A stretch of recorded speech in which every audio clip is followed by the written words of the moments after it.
क्या पूछ रही थी, बोलो।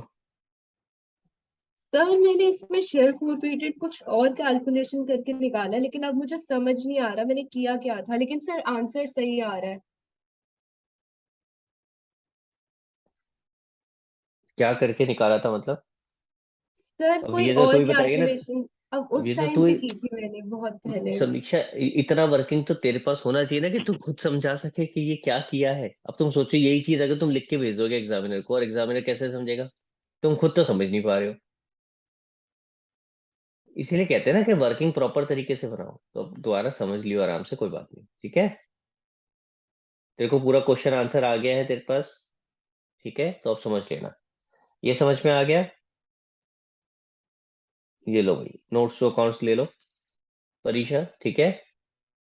स्क्रीन नहीं शो हो रहा। ओ ओ,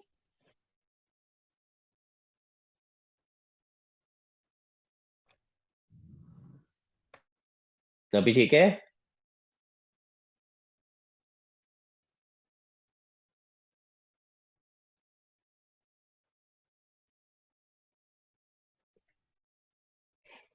हाँ जी। समीक्षा, तेरा और कोई डाउट नहीं है? हाँ जी, बाकी और किसका डाउट था बताओ। No sir.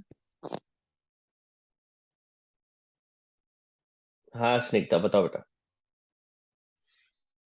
सर मेरा दो इलस्ट्रेशन में डाउट है। हाँ बताओ, कौन सी वाली रजिस्ट्रेशन? Illustration 59 page 9.92।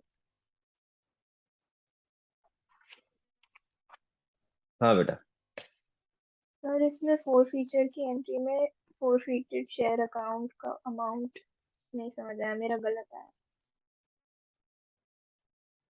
कौन सी वाली एंट्री में बोल रहे हो? सेवेंथ।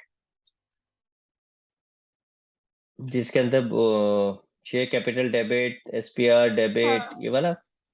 हाँ। यस। तो एक और क्वेश्चन पढ़ते हैं जरा, क्या है। चलो क्वेश्चन देखते हैं। यहाँ पे करने की कोशिश करते हैं। इलस्ट्रेशन 59, ठीक है। कह रहा है कपूर लिमिटेड इनवाइटेड एप्लीकेशन, तो ऑफर कितनी हो गई? Issuing 2,40,000 equity shares. थोड़े सारे इक्विटी शेयर्स हो गया। मेरे को ऐसा लगा था पहले ये अमाउंट तो नहीं है पढ़ के, रुपीस तो नहीं लिखा साथ में। एट अ प्रीमियम ऑफ 4, तो 14। The amount was payable as under on application 4 per share, including 2 premium. So 2 plus 2 is equal to 4. On allotment 4 per share, and on first call 6 per share, including, तो यहाँ 4 plus 0 हो गया, ठीक है। And 6 है, तो 4 plus 2 is equal to 6। Clear है ये, ठीक है। Application for 30,000 shares, 3 lakh shares, sorry. Application for 3 lakh shares were receive, तो ऑब्वियस है कि अलॉट कितने करोगे, 2,40,000। अब ये कैसे करोगे, इसको देखते हैं। Total allotment was made to all the application, भाई खत्म हो गया काम। लो जी, ठीक है। Excess application money received, the application was adjusted towards some due on allotment. All calls were made.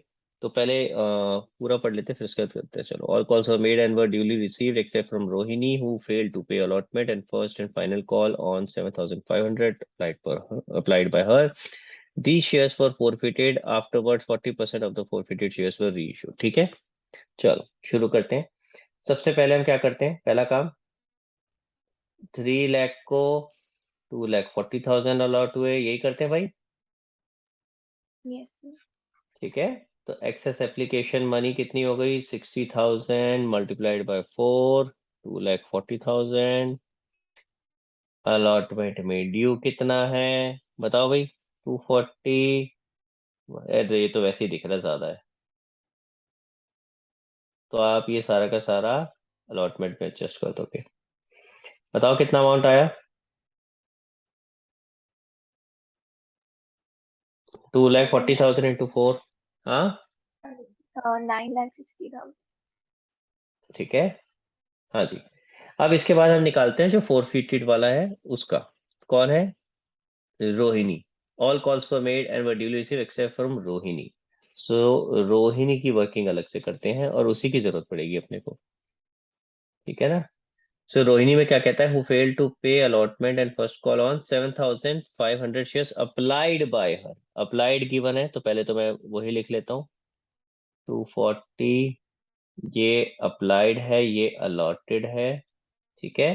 तो अप्लाइड कितने थे उसके, 7,500, तो अलॉटेड कितने हो जाएंगे, 240 हाँ अपॉन में 3 लाख मल्टीप्लाइड बाय 7 लाख 7,500। बताओ भाई कितना आता है जरा। प्लीज एक कोई और 6,000 भी कैलकुलेशन करना साथ साथ, क्योंकि हो सकता है स्निग्धा की कैलकुलेशन में ही गलती हो। तो प्लीज परीक्षा कैलकुलेशन करके बताओ कितना आया ये।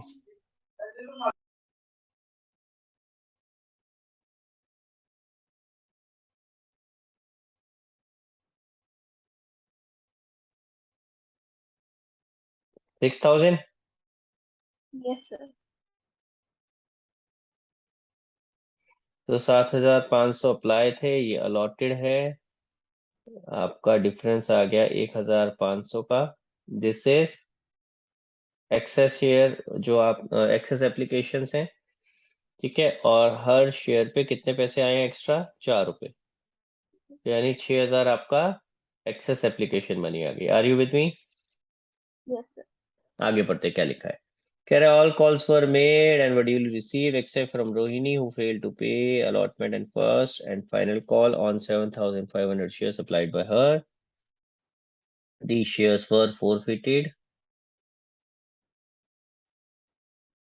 Afterwards 40% of the forfeited shares were reissued. तो पहले ये बताओ इसका डिफॉल्ट कहाँ पर है।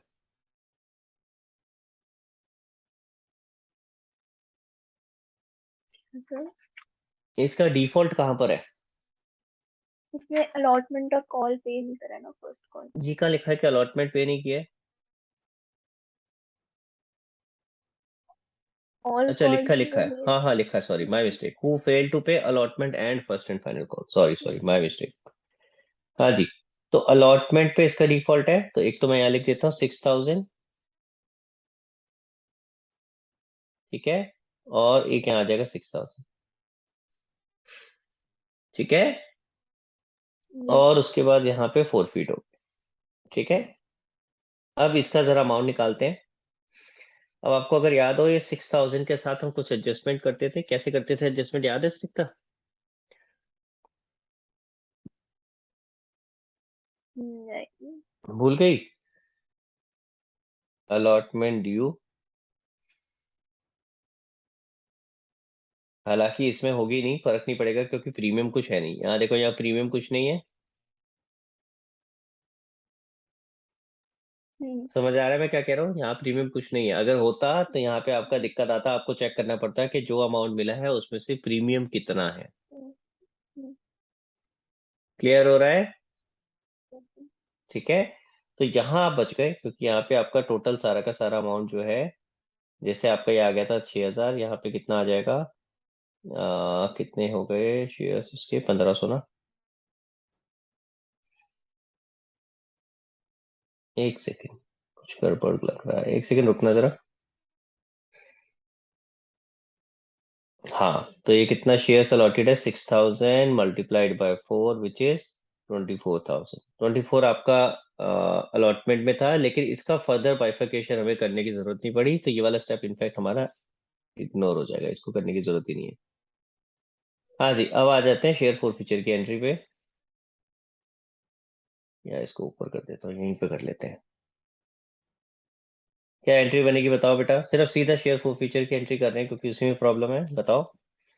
Share capital account debit share capital debit to share 60,000 forfeited to, calls in. बोलो, कॉल इन एरिया, ठीक है। ये बेसिक एंट्री बनती है, ठीक है। तो पहले बेसिक बनाएंगे 6,000 इंटू, बोलो, 10। आगे शेयर फॉरफीटेड का अमाउंट मेरा गलत आ रहा था। कितना आएगा, बोल तो सही। अभी तो बोल, शुरू से 6,000। बना रहे हैं ना, वो छोड़ दे क्या हुआ था, दोबारा बना रहे हैं, इसीलिए तो।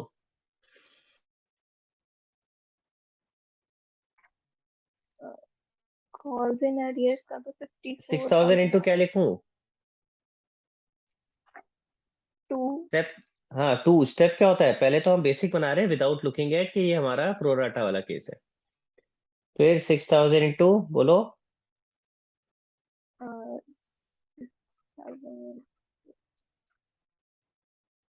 4 4 क्यों आएगा बेटा, ये दो जगह है ना कॉलिन एरियर।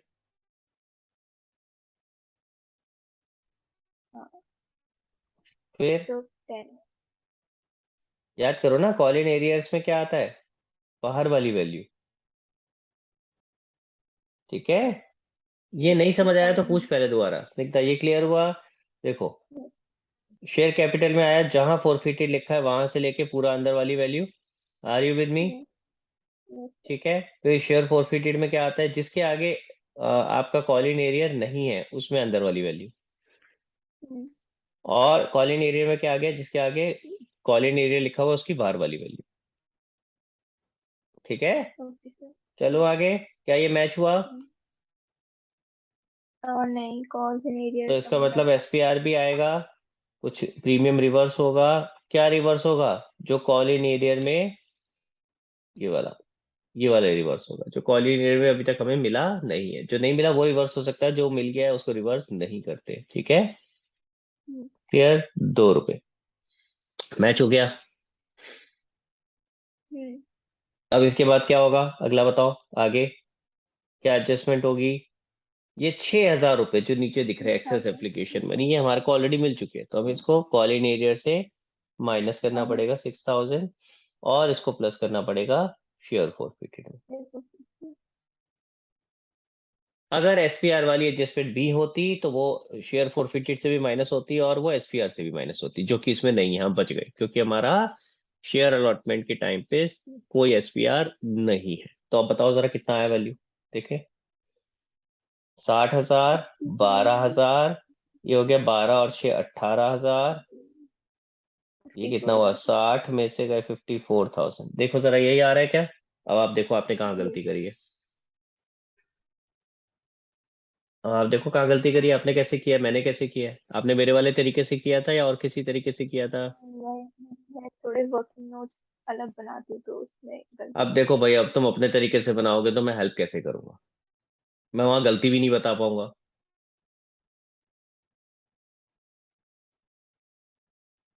तो आप देख लो आपके सामने, अगर आप मेरे तरीके से चलोगे तो गड़बड़ नहीं होगी। ठीक है, और कोई डाउट्स निकता? नहीं सर। हाँ जी वृंदा, बताओ बेटा। सर आपने यहाँ पे प्लस माइनस 6000 क्यों, कहाँ से लाई? यहाँ से लाया बेटा, जो इसका एक्सेस एप्लीकेशन बनी वो वाला केस है ना ये, for future in case of pro rata. अच्छा। जब प्रो राटा के केस में फॉर फीचर होता है तो आपका जो एक्सेस एप्लीकेशन मनी एडजस्ट हुआ होता है उसको भी आप यहाँ एडजस्ट करते हो ना। जो एक्सेस एप्लीकेशन मनी मेरे पास आया हुआ है जो कि किसको रिलेट कर रहा है, मैं कहाँ एडजस्ट कर रहा हूँ, अलॉटमेंट पे। और सर अगर यहाँ पे सिक्योरिटी प्रीमियम भी होता तो? तो बेटा फिर वो केस बन जाता for feature in case of pro rata plus SPR. अब वो पूरा करके तो दिखा नहीं सकता उसका, वो आप एक बार देखो दोबारा से कैसे कराया मैंने। ठीक है सर, एक और डाउट था वो बैलेंस शीट वाले क्वेश्चन में, ऊपर वाले क्वेश्चन इससे में। स्निग्धा तेरे दो थे ना रजिस्ट्रेशन में डाउट, दूसरा वाला भी यही है क्या? दूसरे बारे में भी ऐसी ही गलती करी होगी, वो मैं तो वापस करके करती देख, नहीं आएगा तो फिर पूछ लियो। हाँ हूँ। वृंदा पूछो। सर वो ऊपर वाला जो क्वेश्चन था बैलेंस शीट वाला समीक्षा का, तो उसका डाउट पहले क्यों नहीं पूछा? सर वो मीटिंग खत्म हो गई थी, अच्छा दैट्स चलो व्हाई। पूछो पूछो पूछो। सर यहाँ पे जब आपने शेयर रीइशू करे प्लस, फिर उसके बाद ये कैसे पता चलता है ये फुली पेड है या पार्टली पेड है? ये नहीं ये वाला, समझ आया। ये वाला नहीं पार्ट। सर, वर्किंग नोट में, हाँ, यहाँ हाँ पे। तो बेटा आपने देखो इधर ध्यान से देखो, कहाँ चला गया भाई, हाँ टोटल 2000 शेयर्स थे, उसमें से 100 माइनस के बचे कितने? 199, नहीं 1900। 1999। नहीं। सारे लोग कैमरा ऑन करो भाई,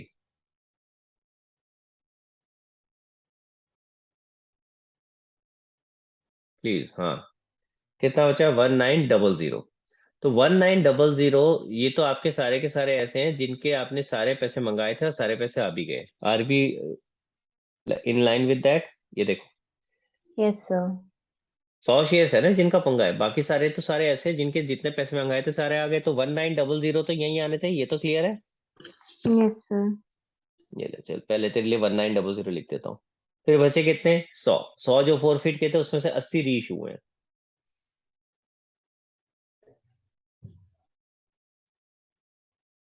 तो वो जो 80 री इशू हुए हैं वो कैसे री इशू हैं? क्या वो फुल्ली पेड अप री इशू हैं या वो पार्टली पेड अप री इशू हैं? क्वेश्चन पढ़ो, क्वेश्चन में क्या लिखा है, पढ़ो क्वेश्चन।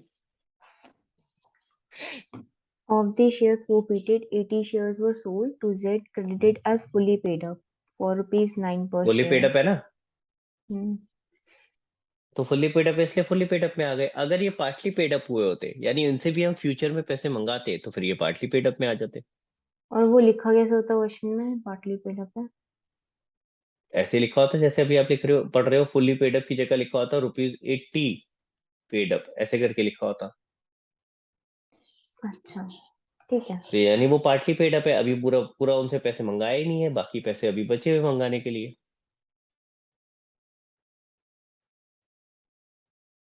और बताओ, ठीक है। तो 1900 तो क्लियर थे, 80 वाला यहाँ पे आ गया। अगर पार्टली होता तो 80 वहां चला जाता, पार्टली पेड अप में। और कोई डाउट गाइस? और किसी का कोई और डाउट? वृंदा तूने और भी भेजे हुए थे मेरे को, क्या क्या डाउट थे, क्वेश्चंस पूछ ले यार, मैं तेरा रिप्लाई नहीं कर पाया था उस पे। Sir 2 minute. सर वो मैंने आपको वर्किंग नोट भेजा था, मुझे बस ये चेक करवाना था वो वर्किंग नोट पूरा सही है या नहीं, और उसमें क्या एडिशन होना है वर्किंग नोट में। चल फिर मैं देख के बताता हूँ तेरे को बाद में। और उसके अलावा सर बस यही था।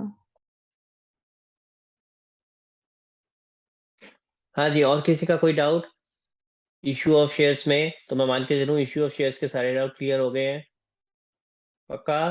परीक्षा और कोई डाउट नहीं था? सर 93 भी सेम फॉर्मेट पे है, तो पहले वो मैं ट्राई करूंगी फिर। ठीक है, चलो एक बार देख लेना, उसी तरीके से होगा जैसे अभी 90, इसीलिए मैंने 95 करके दिखा दिया आपको ताकि क्लियर हो जाए। हाँ, बट हाँ, इसलिए मैंने बट नहीं इतना पूछा। कॉम्प्लिकेटेड केस आपका नहीं आएगा एग्जाम में, so don't worry. Balance sheet का ये तो आपको अभी प्रैक्टिस के लिए समझाने के लिए मैंने बता दिया, अदरवाइज बैलेंस शीट बनाने का इतना कॉम्प्लिकेटेड केस नहीं आएगा। और ऐसा क्वेश्चन भी नहीं आएगा कि एक ही क्वेश्चन में आपको इतना सारा कुछ बनाने को दे दे, कैश बुक भी दे दिया, जर्नल एंट्री भी आ गई और उसके साथ में बैलेंस शीट भी आ जाए, इतना भी नहीं आएगा। तो दोनों में से एक ही क्वेश्चन आता है, या तो सिर्फ बैलेंस शीट आती है या आपका जर्नल एंट्री वाला क्वेश्चन आता है। नॉर्मली क्या होता है, बैलेंस शीट वाला क्वेश्चन अगर आता है तो वो 4 मार्क्स में आता है, ठीक है, वो छोटा क्वेश्चन होता है बैलेंस शीट वाला। और जो journal entry and cash book वाला होता है वो पूरा फुल फ्लेजेड 6 मार्क्स का क्वेश्चन होता है। क्लियर हो गया? ठीक है। तो इसीलिए नॉर्मली बैलेंस शीट का इतना मुश्किल क्वेश्चन नहीं आता है। हाँ जी, चलो फिर क्लोज करें आज की क्लास। चलो आज की क्लास यहीं क्लोज करते हैं। नेक्स्ट क्लास में हम लोग शुरू करेंगे बेटा नया चैप्टर, जो चैप्टर नंबर 2 है, उसका क्या नाम है, रेशियोज वाला, रेशियो एनालिसिस वाला। एक चैप्टर आपका इस बार हट गया है, comparative and common size balance sheet and statement of P&L, तो वो आपका इस साल नहीं है आपके कोर्स में। तो हम अगला चैप्टर शुरू करेंगे रेशियो एनालिसिस, एंड थोड़ा सा स्पीड बढ़ाएंगे। देखो मैंने अभी आपके टेस्ट नहीं लिए हैं, ठीक है, टेस्ट आपका ड्यू है, issue of share, issue of debentures वगैरह इन सब का। तो अब मुझे बता दो, पहले आप टेस्ट देना चाहोगे या पहले आप आगे कोर्स में आगे बढ़ना चाहोगे?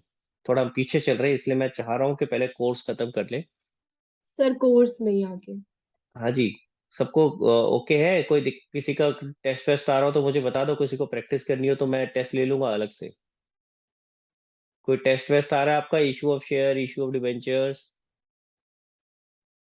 हाँ परीक्षा कब आ रहा है? सर 18 नवंबर से प्री बोर्ड है और अकाउंट्स का 21 को है, तो उससे एक हफ्ते पहले आप ले लेना। 18 नवंबर? 18 नवंबर तो देखो पूरा तो नहीं हो पाएगा कोर्स, क्योंकि अभी नहीं सर, 26 चल बुक रहा 2 है। तक आ रहा है हमारा, बुक 1 अरे बुक वो 2 तो बस ठीक है, 2 मैं बुक। तो सिर्फ बता रहा हूँ, मेरी भी तो सुन लेना। तो पहले मैं ये सोच रहा था कि आपको पूरा करा के फिर टेस्ट लूं क्या, क्योंकि पूरा तो शायद नहीं हो पाएगा। तो फिर गाइज एक काम करना, मैं अभी रेशियो तो जरूर करा रहा हूँ, लेकिन प्लीज फिर तैयारी कर लेना issue of share, issue of debenture chapter की। फिर ये नहीं होना चाहिए कि बाद में बिल्कुल आउट ऑफ टच हो गए, क्योंकि आई नो इतना सब करने के बाद फिर बिल्कुल out of touch, out of site हो जाते हैं एकदम। तो प्लीज थोड़ा सा बीच बीच में रिवाइज कर लेना इसको, ठीक है? क्लियर? तो जैसे ही आपका ये रेशियो वाला चैप्टर खत्म होगा, देन वी विल ऑटोमेटिकली, मैं बोलूंगा नहीं उसके लिए पहले से, then we will automatically take test for issue of share, issue of debenture, ये वाला। ठीक है? क्लियर है गाइस? तो ये दोनों चैप्टर्स प्लीज अपने रिवाइज करके रखना। और एक चीज और, जो अगला चैप्टर है थोड़ा सा कोशिश करते हैं जल्दी जल्दी करने की। मेरे हिसाब से 4 क्लासेस लगेंगी आपकी, नेक्स्ट जो टॉपिक है, नेक्स्ट जो चैप्टर है वो खत्म होने में, 4 से 5 क्लासेस। ठीक है? तो 4-5 क्लासेस में ऑब्वियसली फिर क्वेश्चंस उस हिसाब से होंगे, नंबर ऑफ क्वेश्चंस पे नहीं जाना, छोटे छोटे क्वेश्चंस है। ठीक है? तो कोशिश करेंगे इसको जल्दी जल्दी करने की। ठीक है? तो थोड़ा सा टाइम निकाल के रखना। चलो, तो बाकी नेक्स्ट क्लास में मिलते हैं, शुरू करते हैं रेशियो एनालिसिस। ठीक है? Take care guys, bye bye.